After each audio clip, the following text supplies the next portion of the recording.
Hey everybody, Master Mom Amanda Olson here with our leadership lesson this week. I just got back from Annapolis, some leadership training at the U.S. Naval Academy. It was amazing. I would highly recommend any chance you get to visit there and learn of the history of the facility and the Navy itself. Also, a couple of years ago, we had the opportunity to go to West Point, and that was also incredible, learning about the history of our Army. So anything that you're interested in history, or if you're interested in leadership, structure for sure, those would be some great places to visit with your family or with your work team. We sure enjoyed it and gained a lot out of it.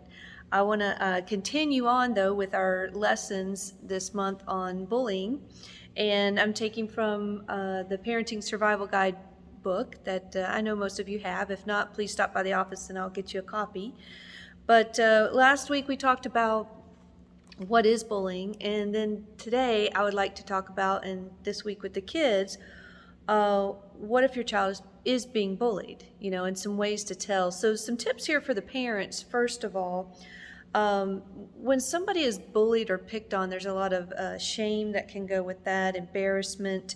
And according to the stopbully.gov, it's only 40% of the children bullied actually tell someone. So that leaves a large number of kids who are being bullied that aren't talking about it. And that's what I want to talk about with the kids this week is, if you're being bullied, who do you talk to? What do you tell them? And why it's okay to tell someone. And they shouldn't be ashamed. It's something that happens, to a lot of people, and it's not their fault. So they're embarrassed, they're ashamed, they're afraid that it'll get worse. We talked a little bit about that last week.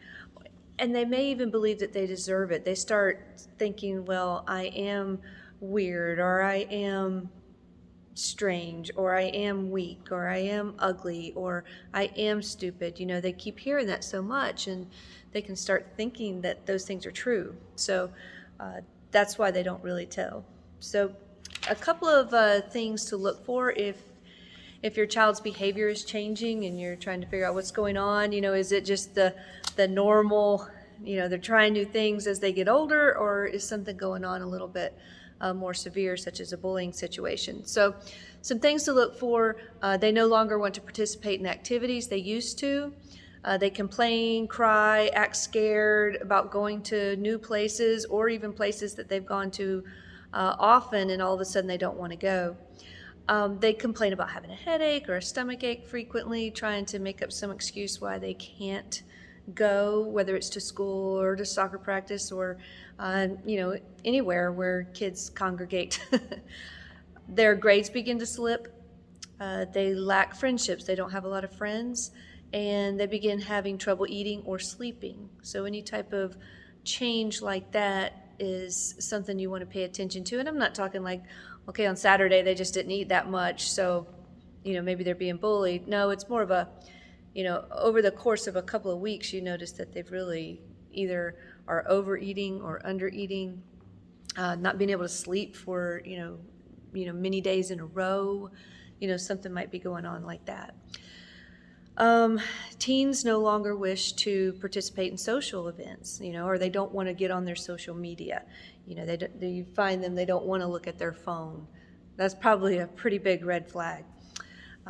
They come home with unexplained injuries or bruises. They want to spend more time alone. They start pulling away from even the family as they try to withdraw. They are lethargic, and sometimes they can show signs of depression. So those are some pretty severe and some pretty important red flags, things to look at for your child. If you see those, you definitely, knowing that only 40% of the child's bullied tell someone, if you start seeing some of those severe behavioral changes, definitely want to investigate and see if they're being picked on somewhere or bullied or threatened in some sort of way, and you want to intervene, because when someone intervenes, bullying stops almost every time. It does take some intervention from many different people often, the teachers, the faculty, the coaches, yourself, other friends that they have. but intervention is extremely effective and important in a bullying situation. So this week we're going to talk to the kids about if you are being bullied. Last week we defined it. Who do you tell? What do you tell them? How do you get help? It's not something that you have to endure for the rest of the semester or the rest of the school year or the rest of the sports season. It is something that people can help you with, and it will not get worse.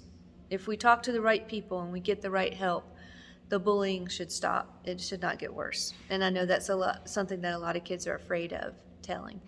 Anyway, Master Mom Amanda Olson here. I did want to share one other highlight. As we're getting close to our graduation time, we have our black belts and our black belt candidates turning in their community service projects. And this one, we have this young lady here, Elaine, and she chose to help clean up the preschool playground where she used to go as a little kid, all right, before she started in school. And it says, I went there for preschool and have good memories at that place. So I think that was really cool to go back and to a place that meant something to you and lend a helping hand and clean up around the area. So I think that's very commendable. Good job, Elaine. And I'm looking forward to more community projects coming in as we get closer to graduation. All right, guys, glad to be home. Glad to be back at Olson's Martial Arts Academy. And let's train hard, learn what to do if we're being bullied, and get ready for graduation.